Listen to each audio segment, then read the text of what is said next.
handcuffed and shackled me with a waist chain. I scuffled underground through the tunnel to that center.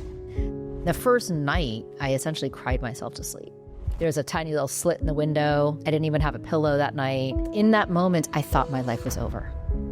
I thought, how will I ever come back from this? How am I ever going to show my face again? How am I ever going to stand up again? What am I going to tell my kids? And so I was like, okay, how am I going to utilize these days to make myself evolve and help myself become a better human being? The job that I had the longest, which was the most rewarding, was I was a math teacher. So I taught math in English and in Spanish in prison to like abuelitas that had never learned fractions. 25-year-olds that didn't know how to add. My whole purpose and mission in life is to touch and inspire at least one person every day in some way. With my words, with my message. In the 3 years of my probation, I probably did about 300 speeches at no fee. And my perspective on this is, if the opportunity was there for me to help others, then I was meant to help others. And so it's my pay it forward. Do you think you can get to that level of being without kind of like being spiritual? Hello, and very welcome to the Human Future Podcast. This is the show where we explore the fascinating intersection of accelerating technology, human consciousness, and the actionable steps that we can take today to contribute to a desirable human future. My name is Kirill. I'm so glad that you're here, and I hope you enjoy this episode. Rashmi, welcome. Hi. Thank you for being here, for coming on the show and sharing your crazy story that you have. It's been an adventure. Thank you for having me. Yeah. Jumping right in, could you share with me and the audience that moment when you realized that your life is about to change forever? Walk me through. Where were you? What happened? And how did you feel? Describe that whole scene, basically. Okay, so I feel like there's two answers to this question, okay? In 2007, it was October, I forget the date, and I had the chance to meet this real estate developer. So at that moment, I was a mother of two small children. My husband at the time was a firefighter. I was a major breadwinner. And I had all of this pressure and intensity of like, oh, I have to make a certain amount of money and pay my staff and take care of my kids and send them to the right schools and like all the pressure that we feel in society. Yeah. So in 2007, when I had the chance to meet this real estate developer, in my mind, the thought was, this is it. This is the answer to all of my struggles and problems. Like, oh, I'm going to be set up. I'm going to make enough money and I can go travel wherever I want to, at least for a few years. I'm going to be good. And then one developer leads to more developers. And in my head, this was like the catapult to my business, right? The second story is the moment that I learned that I was going to be indicted for bank fraud, which was 7 years later after I met the developer. And what happened was when I was finally told by my attorneys that this is happening, you're not going to avoid it, because the investigation had already been going for like a year. When I finally figured out or learned that I'm not going to be able to stop this indictment process, because I kept trying to do everything possible so that the U.S. attorney would not indict me. I was so convinced I hadn't done anything wrong. When I finally got the call from, his name is Kendall Coffey, he's a former Southern District U.S. attorney, mentor, friend, father figure to me, and he called and he said, he's indicting you. Joe Capone was my prosecutor. He said, Joe is indicting you. And I will never forget that moment. It was a Tuesday night. I was at the Hindu Temple of South Florida, which is like down on 168th Street. I was with my parents and my best friend. Tuesday happens to be a special prayer night every Tuesday for who we call the warrior god, Hanuman. And I mean, I believe in one God, but sort of, it's like saints in Christianity. Yeah. And so I was at the temple praying, like, please fight this battle for me, right? And in the middle of this prayer, I see my phone light up. So I go out to the hallway outside of obviously the temple. And it was Kendall, and he said, Joe's indicting you. And I remember I was leaning on a column. I slid down the column on the floor and was hysterical crying. And that's where my best friend found me. And in that moment, I thought my life was over. I thought, how will I ever come back from this? And it didn't feel real. It felt like, wait, this doesn't happen to people like me. Right. This can't be happening. And how am I ever going to show my face again? How am I ever going to stand up again? What am I going to tell my kids? Yeah. All of the things that we would think about was what I was thinking about. Yeah, that sounds very challenging to find you, especially being a mom, being like close to parents. And how old were your kids? So the kids were at this point in 2014, they were 8 and 9. Okay. Ultimately, when I went to prison, they were 9 and 10. Wow. Yeah. And how did your people, your family, immediate family, people who knew you, took that? Like, It's a good question. I was so convinced that everybody in my life would disown me. yeah. The only people that knew were, like, of course, my sister and my parents and some, like, 1 or 2 close friends. When I learned that I was going to get indicted, and then finally did get indicted, I began to slowly tell sort of an outer layer of family. And we did this really interesting thing. So my parents were leaders in our Miami community, in the Indian community. I mean, in the community, but especially in the Indian community for decades. I mean, they were one of the first sort of Indian families here in 1972. And so we called sort of like our 50 closest aunties and uncles, our closest friends. Of course, in our community, everyone's auntie and uncle. So we invite everybody over, and we sort of, everyone like ate. Of course, we always fed them. We fed them first, and then everyone sat down or was standing, and I was sitting on the couch. And it was like me in the middle, my mom on one side, and one of the uncles on this side of me. And my dad was standing in the corner, and my dad basically told everybody, Rashmi's been indicted, and like he's crying. Yeah. And I'm crying. And by the way, my mom's like hard as nails. She doesn't cry. And before this night, I was 100% convinced that all these people would leave. And I had disgraced my parents.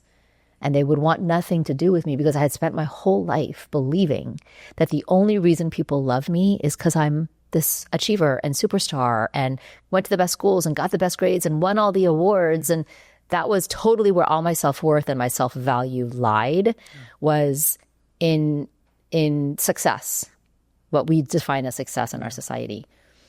So this uncle here then says to me, Beti, which in Hindi means daughter, one day you'll realize that this is not happening to you, it's happening for you. And in that moment, and by the way, I didn't like actually understand what that meant for months still, because I was still in denial mode at the time. This was like, I had just been indicted. I didn't believe I had done anything wrong, but it just became a seed. Like, it got planted in the back of my head. But I will say is that all of those aunties and uncles came up to me and hugged me and loved on me. And they said, we're here for you. And it was like this realization that I had spent my whole life thinking, especially in my culture with the cultural norms, that we have to be a certain way to be loved. And I think we convince ourselves of these stories, and I call them the hidden prisons in our own mind, right? We get trapped in this belief of how we have to be in order for somebody to love us, right? So... Yeah, speaking of, I think that's one of the things that you say often is that you were, the prison that you went into was a lot better than the prison you were in before, or something like that, right? Like, yeah, I believe we're all imprisoned in our own minds. And it just shows up differently for all of us, right? For some of us, it's the stories we tell ourselves, like, I have to succeed and achieve in order to be loved. Right? So that story. Or I have to keep up with appearances to be cool or to be popular or to be invited to dinner parties or whatever. Or sometimes it just shows up as like the assumptions that we believe about others and life and people, or the cultural norms that we live in. So for me, that played out very strongly. And then there's also like the orthodoxies within which we live, corporate cultures. So then there's if we work in a corporate environment and there's a specific type of culture, we can often get trapped in the culture, believing that this is just the way it's done. And so we don't question, and we think we have to do it that way. Right. So just like challenging how and where we are and how we think about things sometimes, I think we have just put ourselves in these glass walls, which are the prisons of our minds. Sure. And as we begin to have better awareness, we can break down those glass walls. And how is that? Help me see it better. How is that worse than federal prison? You know, I don't know if it's worse or better. I would say that the reality is that 99.9% of people will never go to federal prison or any prison for that matter. And I always say that I would never wish this upon anybody, this experience I went through, but I'm so glad I went through it because it did give me the awareness and insight that I needed to break free of not just what I had convinced myself of what, you know, who I am and what success looks like, but also just the ability to be fully vulnerable and authentic and transparent and be confident in who I am as I am and love myself the way I am and believe that others will too. So that like just walking through shame for me was a very powerful thing. And from that was going to federal prison, telling everybody, you know, so I don't know if it's worse or better, but certainly I think the reality is that we're all trapped in our own minds, in our own prisons, and we don't even oftentimes acknowledge it or recognize that. Hey, by the way, if you've been enjoying this conversation and you're thinking about starting your own show, my team and I specialize in exactly that. Our podcast agency have been producing this and many other amazing shows for our clients. And so to help you get started, we put together a handy podcast starter guide that walks you through all of the steps that you need to start and grow your show. You can find the link in the show notes, or you can just reach out to us if you need any help turning your podcast ideas into reality. All right, now back to the show. Okay, and so now you are in prison, or any other revelation or important things that happen between you finding out and you being in prison? Anything there? Or there were so many things. Yeah. I mean, because that was about a year process. Yeah. There were a lot of moments that happened. One was finding the ability to forgive myself. Right. So I was very I was very hard on myself. Yeah. And that the journey of forgiveness was not an overnight thing, right? It took months. It took time for me to pray on it and talk to people and cry and run screaming at the universe, right? Like all of those things until I could find the moment and place where I could look in the mirror and say, I forgive you. So that moment was really momentous for me.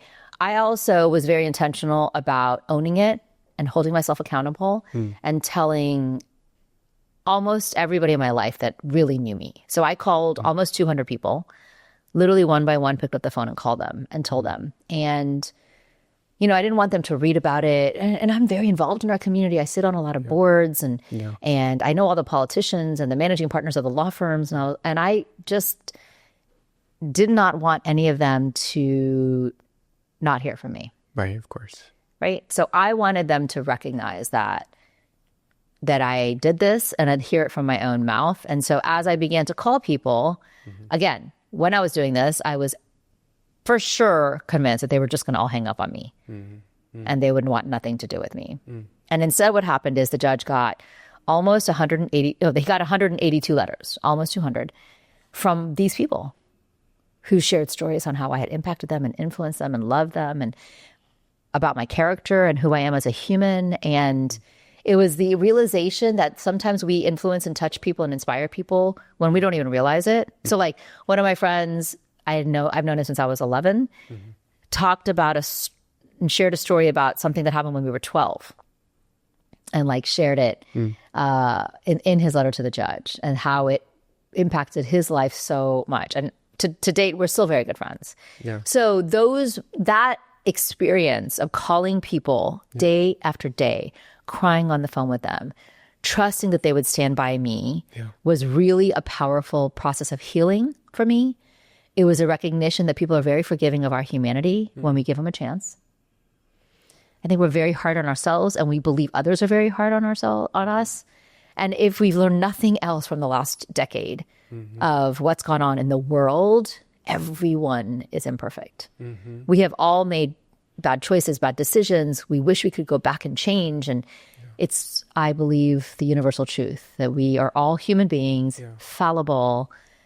You know, none of us are immune to doing wrong or making bad choices. And it's how we come through it, how we rise through it, how we grow from it that defines who we are. For sure. Yeah. For someone who is being really hard on themselves and they having a hard time forgiving themselves maybe for something, what advice would you give them? Oh, I think we're defining like 90% of people, right? Yeah. Various degrees. Yeah. There's a scale to the two. Oh, yeah. Yeah. I would say the process of forgiveness, you have to give yourself some grace, right? It doesn't happen overnight. You just have to know that when you're in the darkness or you see a mountain in front of you, you have to believe and have the faith to know that there's light on the other side of it. You just can't see or define what that light is yet. You have no idea how incredible the light's going to be in your life, right? So there's no way a decade ago I could have known that I'd be sitting here with you doing a podcast about this experience. Yeah. Right. And the beauty of what I'm able to do with my life right now and share my message and impact others in such a positive way and inspire people, I could never have imagined as I was surrendering to prison. So if there's one advice I give people, and by the way, I just had this conversation with my daughter this morning because it happens in parenting. It happens in every aspect relationship of our lives, is if we can keep reminding ourselves and others in our lives that struggle is here for all of us. It shows up differently on different days, multiple times a day. And as we journey through life, there will be lots and lots of struggles, sometimes very hard ones. And though none of your listeners will ever go to prison, we will all face legal, medical, marital, financial, mental health, change, fear, uncertainty. So that is the universal truth. And when we can root in that, then we can actually recognize that, okay, if we're all going to go through something, we can't just keep avoiding it. So one of the things I say is that struggle is not a detour. It's the doorway. It's the doorway into something, into the light that you just can't even see yet. You just have to know it's there. Yeah, I find that most struggle happens because we are attached to we have an expectation what the reality should look like, and we're really attached to it. And if the reality is not the way we anticipated or thought it's going to be, creates a big gap between expected and real, and that's what makes us feel like pain and all kinds of emotions that are not pleasant. It's called outcome bias. So I've done a lot of research over the last decade around cognitive biases. Like, I had to understand, how did I go so off path? I was like the perfect little Indian girl. Yeah. Right? Like, I went to the best schools, got the best grades. I was always the girl. I mean, like, I'm 54. I have yet to ever try a cigarette, a drug. Like, I just have always been the good girl until I wasn't, I'm still the good girl, but I've gone to federal prison. And so until you were labeled. Until I became, And so I think that there's so it all starts with intentional awareness, right? Yeah. If we can have the awareness that we want to strive for an outcome, set a goal. I just did my vision board January 1st, right? Like, we all have goals. Yeah. So we want to set the goal. We want to hope that we can achieve an outcome. But then we have to have the faith to know, and the flexibility and adaptability and agility to know that the universe might have a different plan for us. And that outcome that I thought I wanted, maybe the universe has a better plan. And, when things happen, I think it's like my uncle said, it's like constantly telling ourselves, it's not happening to me, it's happening for me. Yeah. I'm just going to keep reminding myself of that. No matter how hard it feels, how bad it feels, how unfair it is or unjust, we all go through those moments. We lose a game, we lose a relationship, we lose a promotion, we don't get the job. Like, there's so many things that keep happening where we want to get upset. And it happens to me, as a speaker, I have speaker bureaus that put holds on my calendar, and then the speaker bureau goes with a different speaker. Like, okay, or the client goes with a different speaker. Yeah. It happens all day, every day. Yeah. But like, what I tell people, especially like, I do a lot of sales meetings. Next week, I'm doing a big sales kickoff meeting for a big client. And in sales, what I say is, and this is obviously kind of cliche, but like every no is getting you closer to a yes. You got to amass a gazillion no's to get the yeses. So every no, you're like, awesome, I got that no out of the way. So every rejection, every failure, like I'm always, and by the way, I'm still a work in progress. I still get upset. I still get sad. I have to keep telling myself what I'm telling you. Yeah. So it's just an ongoing journey. Like, man, this is hard today. Yeah. Yeah. I think it just, the more work we put into this process of self-evolution, the shorter it takes for us to kick back into the equilibrium. Let's say we went off balance, and it might take a long time for us. And then the more work we do, the shorter that gap is, to the point where I think there is a level of awareness where you have awareness as it's happening, and you have a more kind of willpower to not be triggered fully. Well, it's essentially you're creating this core foundation within you, in your heart, in your mind, in your soul. And the more we practice this, right? Like I have a 4-part framework that I help, during my keynotes, but like the more you do, in my case, these 4 steps, or the more you remind yourself, it's not happening to me, it's happening for me. It's like it becomes second nature to you. It becomes part of how you operate. And then you're right. It's like that, the time factor within which you go back and forth on your, whether it's emotional or mental state, comes back faster to equilibrium. The more we practice, it's like a muscle, right? You're practicing a resilience muscle is really what it is. So teaching people to surrender and that things are happening for you and not against you or whatever. You can say that they're very much rooted in spiritual beliefs, to say there is a higher power that is doing things for us. Do you think you can get to that level of being without kind of like being spiritual? I do. Yes, if you are a spiritual person and you use it from a spiritual perspective, yes. But I think even if you are not in any way spiritual, because I tried not to alienate people with conversations around religion or spirituality, because I do believe there's a lot of people that are not, everyone just believes in things differently. And so, but all of us can have the understanding around science that there is energy and there's vibrations and there's aura and metaphysics around the vibrations that we're putting out into the world. So I still believe it holds true. You don't have to be a spiritual person from a like religious faith perspective. When I use the word faith, I'm not talking about like believe in a specific being.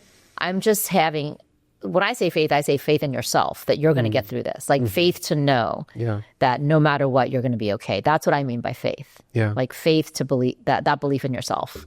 Because from my perspective, it's almost like a shortcut. When you are spiritual and you truly, it's a knowing, it becomes a knowing that there is God, or whatever you call it, universe, is here to help you evolve. And anything that happens to you is happening for exact reason for you to make an extra step towards that direction. And that's why I see that every moment is the best case scenario. And sometimes it doesn't feel that way. Right. I 100% agree. So let's go back to now you're in prison. Okay. What happens then? So I surrendered to prison. I actually served in 3 separate facilities. I was in right here in downtown Miami for 10 days. Okay. There's a building, I don't know what street it's on, but it's across from the courthouse. Okay. There's an underground tunnel. Okay. So I surrendered at the courthouse. They, handcuffed and shackled me with a waist chain. I scuffled underground through the tunnel to that center. So I was there for 10 days. That was probably in the moment the scariest thing. I didn't know what to expect. I didn't know how I was going to survive for a year. I was sentenced to a year. For a year, I see. Yeah. And the first night, I essentially cried myself to sleep. There's a tiny little slit in the window. I didn't even have a pillow that night. I had to go scrounging looking for a little, like, sort of this 2-inch thick mattress. It's not even a mattress, a bedroll. To sleep on. And I remember it was raining that day, and I like look out the slit, and I started thinking, how am I gonna, how am I gonna get through this year without seeing my children? And I started singing. I'm totally dating myself, but so I've sang my whole life. And when I was in law school, the Broadway show Rent had just come out.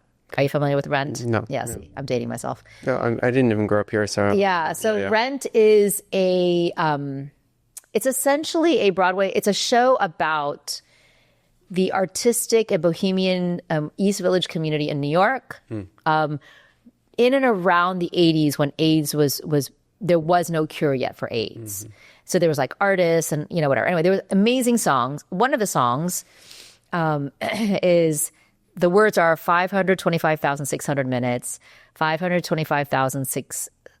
You sing, and it's like, how do you measure a year? In daylights, in sunsets, in midnights, and cups of coffee. Right. So I sang this song to myself, thinking to myself, how am I going to measure this year? Right. So I remember I had this moment of just crying, singing the song. The next day, I was then moved the guard because I got in like after dinner. They just kind of put me somewhere. Then the next day, they moved me into essentially a cell with another woman who had been there for a few months at that point. And she like shared some of her food. She shared some toiletries. She kind of taught me the ropes. I ended up being in this facility for 10 days. And then on the 10th day, they said, and there's like a whole process, which I won't go into right now, but there's a whole process around how they tell us, and they do it like after the hours of when you can call and email people because they don't want you telling people that you're being transported. And then they like at midnight, they knock on your door and they said, okay, you're being transported. And they brought us downstairs, and they had to strip, and they gave me paper clothing and rubber shoes and handcuff and shackle us and put us on a bus. Paper clothing? It's like so you don't like use it? Like, what is this for? Why paper? It's, I don't know, just how they transport us. Okay. It's like paper with a vinyl coating in the middle in the inside. Okay. So you're not actually being transported in actual clothes. You're being transported in like disposable clothing, I guess, because every facility has different uniforms. So then here in downtown Miami, my prison uniform was dark blue. And then where I was for the most of the time, which is 5 or so months, it was army green, like safari green. So by the way, like I'll never, ever wear safari green again in my life. I'm very traumatized. Yeah. And so they transported us. And then I got, where I was for the most of the part was at this camp. And it's at the time, it was the only minimum security camp for women in Florida. Now they've converted it to a male prison, so I don't even know where they have a female camp now. And so many stories I could tell you. I had several jobs there over the time I was there. I met lots of people. I taught weight loss and conditioning. I was voluntold that this is what I was going to do because I used to be the girl that, not used to, I would like get up in the morning and I'd just go run for hours. There was this makeshift track there. And I was an avid runner at the time. So I'd like run for hours and I'd do my own workout. So one day the guard calls me after the 4 o'clock count where they count us all. And I hear over the intercom, inmate Aaron Pace, come to recreation. I'm like, okay. So I go down to the recreation and the guard said, are you that Indian girl that's always running? I'm like, yes. She's like, okay, you're going to teach a class on weight loss. I was like, okay. Yeah. And so every Monday, Wednesday, Friday, I like, I don't know, 150 girls signed up for this. Yeah. I had calipers and a weight machine. I took their weight. I measured their fat percentage one by one. I taught them all about nutrition because I'm like a health nut. So I taught them about fitness and nutrition and like how much is a protein, like how many grams is it and how many calories is it? Like I taught them all that. And then I led them in a boot camp 3 times a week. And I just basically made it up of the stuff that I did. And I was like, hey, go run 3 times around the track. Come back, do burpees. Right. And so I did all this stuff. I never thought I'd be a fitness instructor, but I guess I should like say I was a fitness instructor. Totally. What was the hardest part about being there? Being away from my kids. Yeah. That was the biggest fear I had was what's going to happen to my kids. Because I was never scared for me. I was never scared for like, how will I live through this? Because I'm a survivor. Yeah. I know I'm strong. But I did not know how the kids would react. I was already separated from their dad. I wanted them to be loved on. I wanted them to feel secure and stable. I wanted them to do well in school. I didn't want them to be emotionally wrought. My daughter had begun to suffer from some mental health issues, and so I was really worried about her because she's mommy's little girl. And even though she's very close to her father, they have an excellent relationship. There's just something about a mother's love. Yeah. And so that was the hardest thing. But I will say I did a very important thing and decision, which is their dad and I made a very conscious decision to tell them the truth. So we never hid it from them. It was like 2 weeks after I got sentenced. We sat them down and we told them. And the way we told them was, I used a metaphor. They're both athletes. And so I said, at the time my son was playing football and my daughter was playing soccer.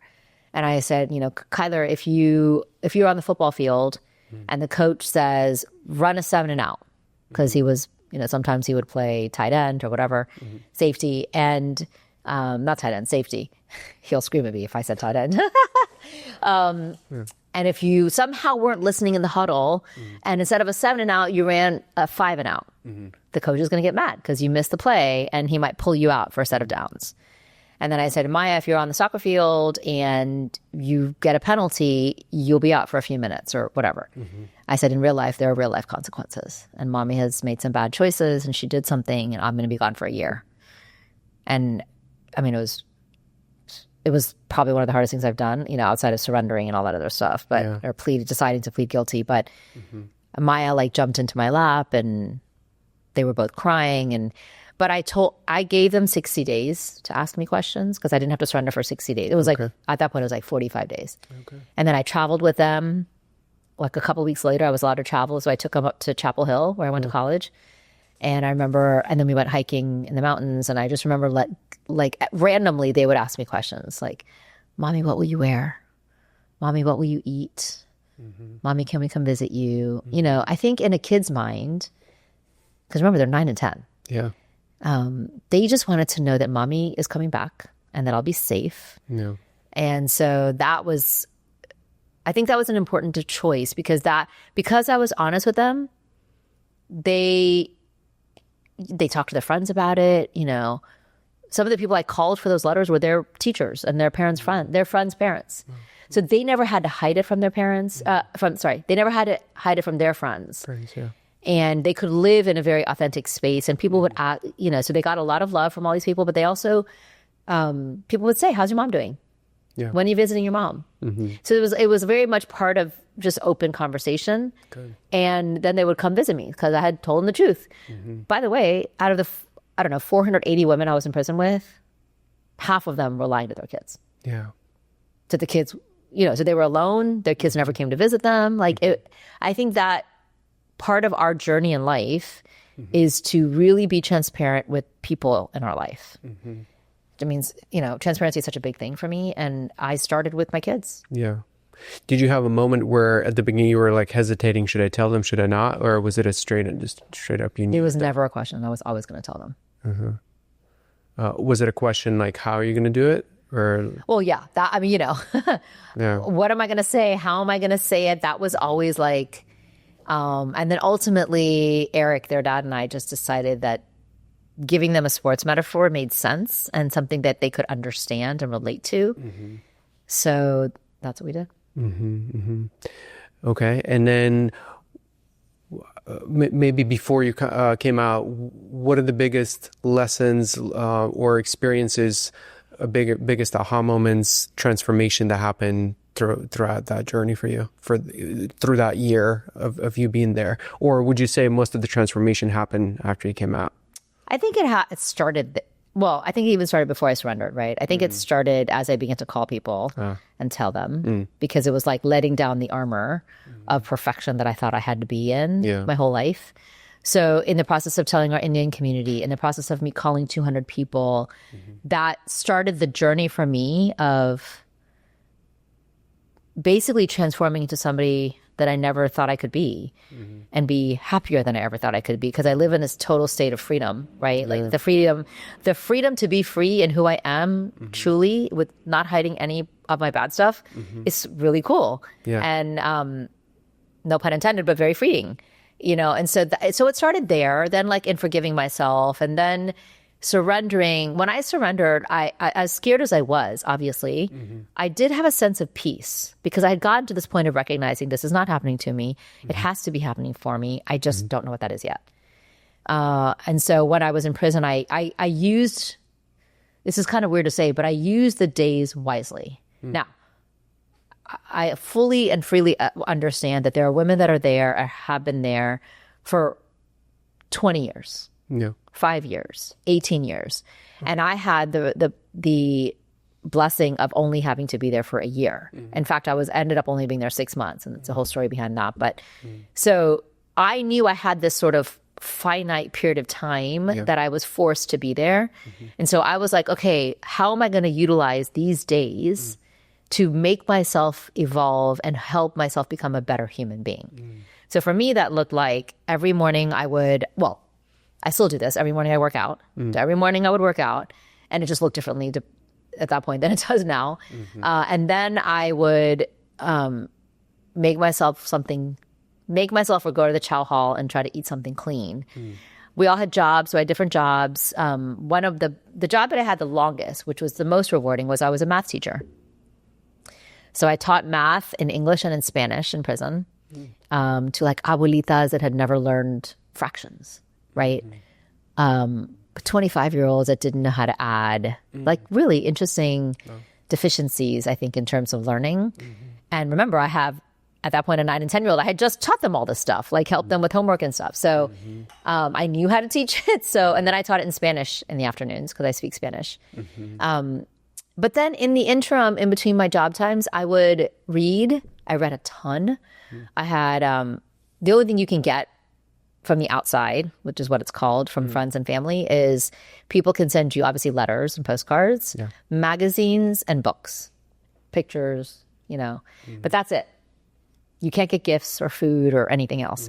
So, and I had created an Amazon wish list of books that I wanted to read. So I was really lucky that kind of all the books that were on my wish list people sent to me. There was also a library there. So, because a lot of people, will get, just like me, right, books and then donate them to the library when they leave. So between the books that I got and the books that I would borrow, every week I would read 2 or 3 books. And I would go back and forth between fiction and nonfiction, fiction and nonfiction. And I did a lot of historical fiction, so I learned a lot about history. But the nonfiction was, for example, actually the first book I read in prison was a book by Brene Brown called The Gifts of Imperfection. So imagine I was the perfect little girl in my own mind until this happened. And so there I am sitting in prison reading a book about the gifts of imperfection. I'm like highlighting it, noting. I'm like, oh my God, this, it was actually so eye-opening and rewarding to read it and really meaningful. Like it really changed my thought process on where I was and that it was okay and that I don't have to be ashamed. The ability to walk through shame, like I said earlier, really, I think, began to solidify for me by reading her books. So I read a lot of her books. I read, I can't even remember right now. I have a whole list of them at home, of every book I read. So I would do that, and I made some friends there. So I had a prison mom and I had a prison sister, and they were both one was in my housing unit and one was next door. And they were both in my housing unit. And we would eat together and play games. There was like this multi-purpose room where there were 5 terminals that you could email out to family. There's a specific system through which you email your family, email friends and family. You can have 30 people on your list. It's called Core Links. So. But there are also like tables where you could just sit and hang out, and then in that room was like a shelf of board games. So we would take out board games and play them, or if one of us had gotten a magazine, we would share it. We would have conversations. There were 4 TV rooms. Each room had a different show at all times playing, and there was a whole system on how you got certain shows to play in each of those rooms. It's a whole other conversation. So sometimes we would watch TV. I remember Scandal was really big back then. And Quantico, there's certain shows that I just remember like running to the TV room to try to watch at certain times. Wow. Okay. And then, after, So you were only there for 6 months. It sounds like there's a story why, sure, I don't know if it's worth sharing, but maybe we just keep it at, yeah. Yeah, I mean, basically, I was asked to testify in another case. Yeah.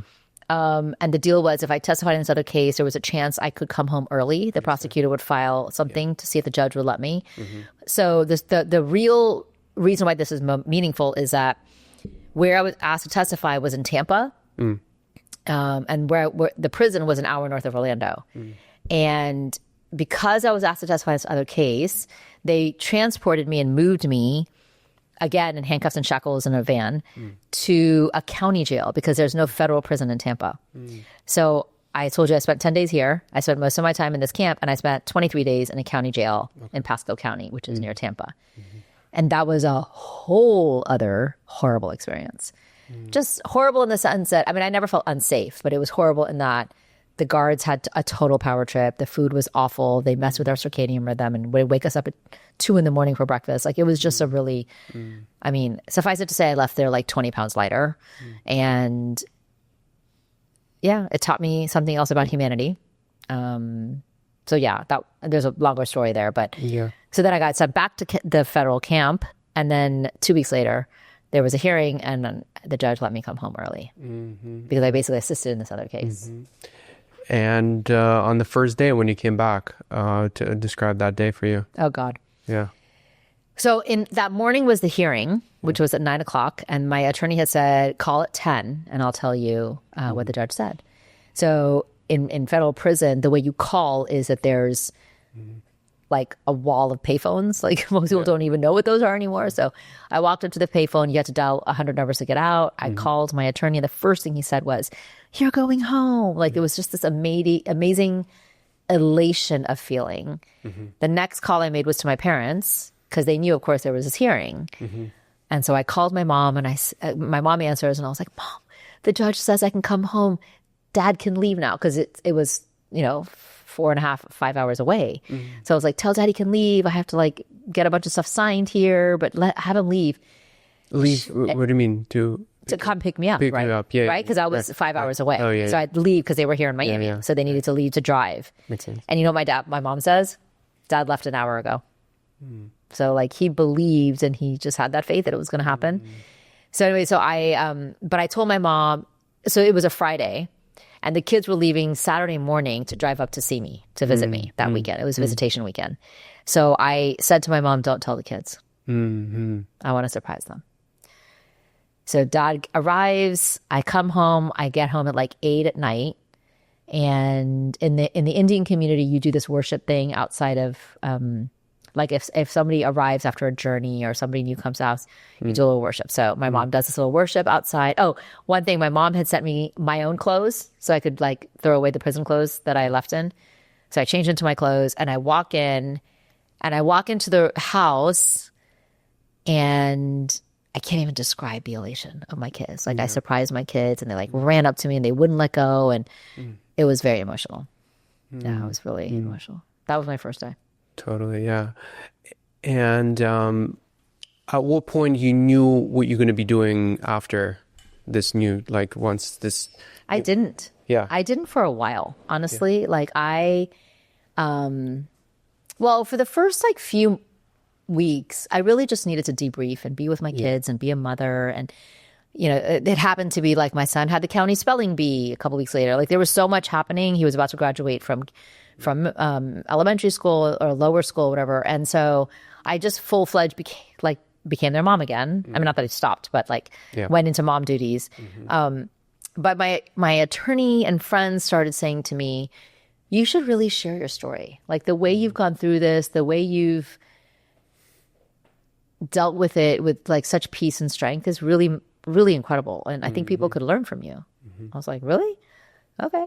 So I started applying to some TEDx talks, and I kept getting rejected. I then I sent an email to one of the professors at Columbia Law School, where I went to law school. And I said, this is what happened. I was like, I graduated top of my class, like won all the awards at Columbia. And so I said, this happened to me. Like, I graduated top of my class here, and this still happened. Wow. I just want to come share my story so that if I can help one law student never go through what I just went through, that's worth it to me. So I had no intention at the time to make this a career. Yeah. And so I was on probation and my probation officer let me travel. I went up to Columbia and I spoke to a bunch of third-year law students at a seminar, and it like was so meaningful. By the way, I had no idea what I was doing. Like I didn't have like a keynote. It was more like, I just want to tell my story. I threw together some slides. I didn't even know what I was doing. And you had no like agenda per se. no, I was just like, I really just was doing it to pay it forward. I just wanted to help people. And but then like that professor told other people, then they began to invite me, then NYU invited me, then the New York City Bar Association invited me. And so in the midst of all of this, people started to want to pay me to be the keynote at a conference. The probation officer then changed to a different probation officer who didn't understand what I was doing. Long story short, she took it and made a hearing in front of the judge, got a hearing in front of the judge, like, wait, should Rashmi be able to be doing this and get paid to do this? And so the judge ended up ruling that I could share my story, but that I would not be allowed to make money doing it while I was on probation. Yeah. He said, I admire what you're doing. You're helping people. You can get your costs covered, but I'm not going to let you make money doing it. And what was interesting about this hearing was that the prosecutor, who by this point had become a friend of mine, he's still a friend of mine. Like we have drinks together now when I'm in DC because that's where he's at. No. He called in from DC and supported me doing this. And, so I ended up doing, in the 3 years of my probation, I probably did about 300 speeches at no fee, and they paid my costs. But I spent the time and the energy, and my perspective on this is, if the opportunity was there for me to help others, then I was meant to help others. And so it's my pay it forward. And so, look, I got to share my story with thousands and thousands of people around the world. And they, I still get emails from people that heard me in 2017 that say, I still remember that story, the story you told us. And today I had this XYZ thing come up with the client and I knew to say no, or, something like that. And so that has a lot of meaning to me. But I did for 3 years do this at no fee. And then over the 3 years, I realized I'm really good at this. And this story has a lot of impact and relatability in different ways. Right. And so now you do that frequently. You speak in front of big audiences, and you have a method, a RISE method that you walk people through. Can you give a short little preview of what that is, or just? Sure. It's called the RISE framework. And so what I believe is that the world is often, in the moment that we're in a struggle or change or whatever, uncertainty, the world says, most people will say, keep going, rise above, you got this, push harder. And I really believe everyone's wrong. I don't believe that's the answer. I believe that the reason we are going through something, the struggle, the change, the uncertainty, the fear, whatever, is because we're supposed to learn and grow from it. And the only way to learn and grow is by going through the pain. You actually have to feel the pain in your bones and embrace the discomfort. And that's where change and growth happens. If we just push harder and keep going, then we're not actually learning and evolving, which is sort of the point of our human existence. So when you hit a struggle, which is basically every day, if we can keep telling ourselves to rise by going through it, not above it, that looks like 4 steps. You have to reframe the moment. So turn the negative into a positive. So not toxic positivity, but really just like recognize that it's not happening to me, it's happening for me. Have a belief that there's light. I just can't see it yet. Right. So once you reframe, then you identify who are the anchors in your life, who are your truth tellers that will show you what you need to know about yourself and also remind you of what your core values are. And you need to sort of like identify what your core values are and align with them. In my case, I was completely out of alignment with my core values. I was doing it for different reasons that were not aligned with my core values. And I definitely did not lean on the people I should have in the moment. S is for surrender. So I believe we have to let go of 4 things.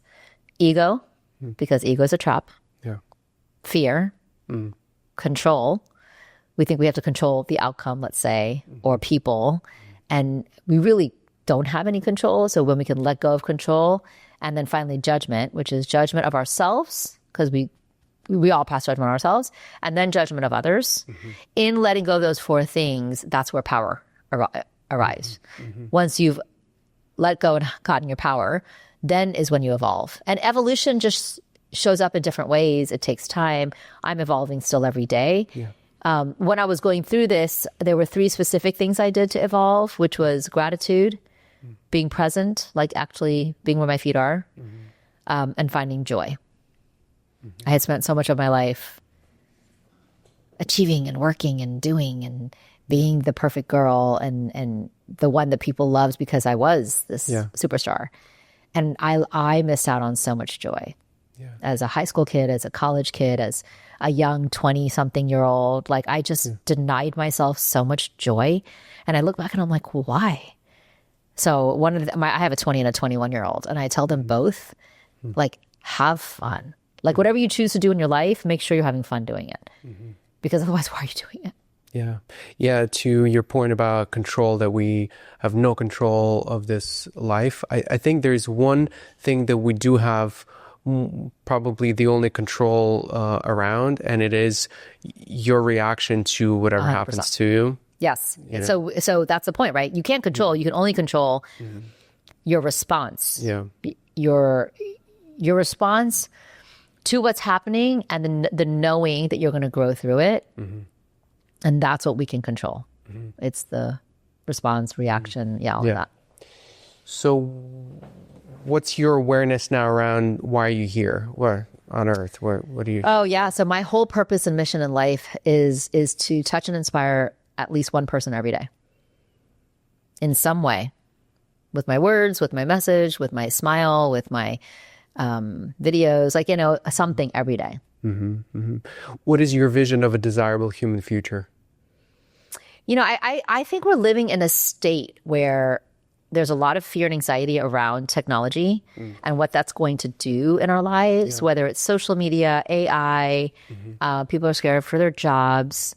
And so I truly believe that if you can utilize AI and technology as an intern, as a tool, and you get really good at using it as a tool, the human side of how decisions are made, the qualitative side of what AI can do, that can't be replaced. Yes, every decision we make, we're training AI and technology, but we as humans cannot be replaced if we recognize that we still need our emotions and our feelings and our values and our judgment, and we need the interaction between each other in order for the future to continue to evolve. Like, I think the idea of how we make our decisions is really an interesting one. And I'm doing a lot of work around this right now in research, but trying to understand what are the factors that influence how we're making decisions, the external and internal factors. Like, what if there were 4 questions we could ask ourselves, which, by the way, I didn't do when I was going through this, right?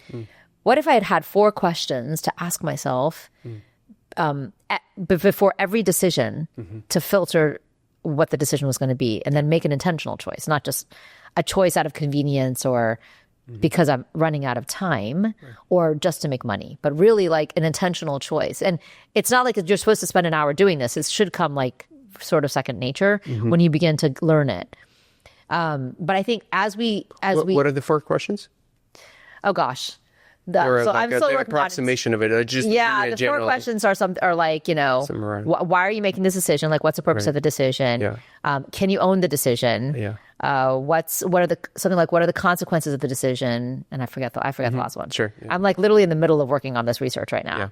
But it's essentially, I call it, I haven't decided what I'm going to call it, but either I'm going to call it the clarity loop or the clarity filter. But it's essentially like this ongoing, because we make like 30,000 subconscious decisions a day.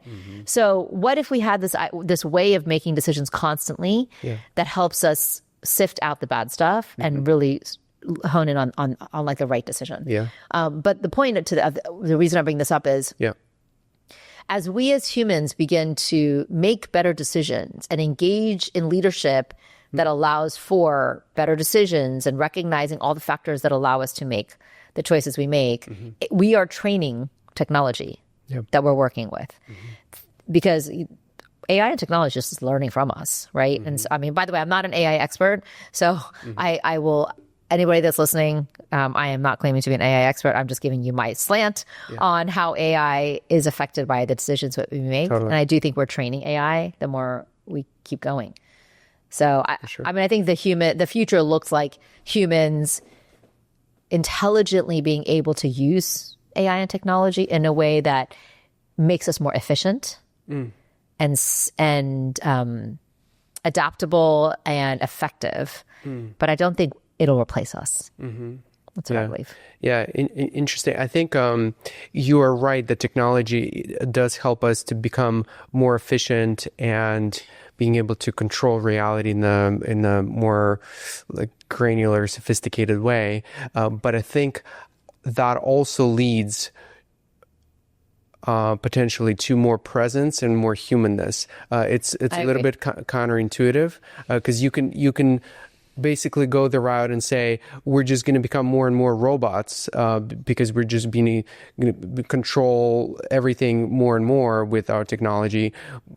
But I think it actually opens up the door for more presence because we don't have to do mundane things that occupied our mind. Or I think that's where the efficiency comes in, right? Yeah. Because then some tasks that technology can do for us frees up time for creativity and innovation, and strategizing, thinking differently, higher level thinking, critical thinking that we can't. We don't often have the time to do because we're doing all of the logistical, mundane things. Right. That if we can allow technology to help us to do that, does give us more hours in the day to then design and create and innovate. So what does that future looks like for your kids? Paint to me a picture that you would want your kids to experience, like live in. What would that day look like? Do you see them being working a lot? Do you see them, I don't know, spending more time with their family and friends? Do you see them? So I have two very different children. Yeah. I think my son will work. Yeah. He's very much a mini me. He will definitely be inspiring and changing and creating real, meaningful something with what he wants to do. He's just, he's very much a critical, cognitive thinker, and he likes to challenge and be adversarial in a positive way. Like he's always pushing back and saying, but why? Constructively. Why can't it be this way, right? And so he doesn't ever take no for an answer, which is actually very much like my mom. Yeah. And so I think that he will, he has specific goals right now. He wants to go to law school. He's looking for a job this summer in New York, either in business or law. So like he's very motivated to work. But he's also very committed to, having a partner and his girlfriend and his fitness routine and his friends. So he has the breadth of like all of it. On the flip side, my daughter, who's very much like her father, is this incredible empathic human. Yeah. And she sees the world through a different lens, and so she might not like school. She sees it as sort of like a requirement that she has to finish, fine. But she has this incredible innate ability to connect with others and impact others in this magnetic way. And I have no idea what she's going to do. She's looking at real estate. She has modeled some. Like she has lots of potential things that she can do. And what I hope for her is that she finds something that she really enjoys doing that makes her happy and not stressed. And she can sustain herself with it, right? I've never thought like, oh my gosh, I want my kids to be millionaires. That's just never how I think. I've always, and my parents never thought that way with me. It was always like, if you're doing what you love to do, and if you're doing good for others, a big part of my life is service in my community. And both of my kids have seen me do that. They both have started their own nonprofits. They're both very committed to helping others. And I hope that they continue that because I think to whom much is given, much is expected. And I think it's a responsibility that we have to give. And by the way, I don't have anything compared to what most people in Miami have right now. But I still give and I serve on boards. And I believe it's my duty to help others as long as I can. In closing, so you have an opportunity to on the white big blackboard or big board to put some message that the whole humanity will be able to see, what would you write there? Right now, today, I would say,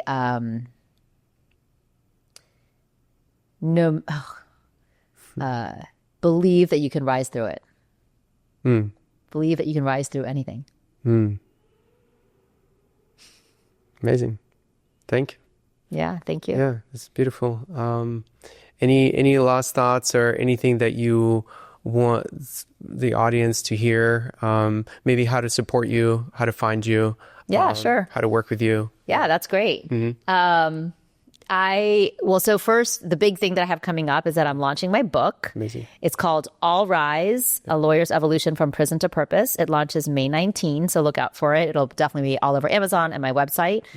My website is my name, so it's www.rashmiairan.com. That's RashmiAiran.com. I'm all over LinkedIn, Instagram, TikTok, and YouTube. And everything is either Rashmi Airan or Rashmi Airan Speaker. Pretty easy to find. My pictures are kind of all kind of similar.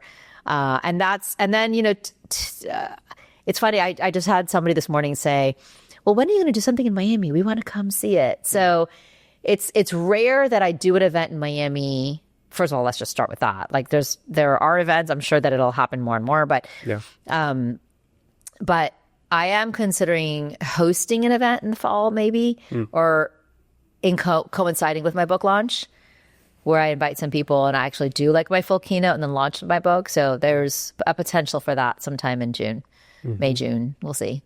So the best way for people to support you is get your book, attend your event, any follow me on all my socials, engage with me. If you have a question, hire me. If you book conferences and events, please do. I do keynotes and workshops, and I've done all-day retreats and partner law firm retreats, and pretty much I'm very flexible, so I can create something. So like right now, I'm working on a year-long professional development program for a private school here locally for parents and faculty.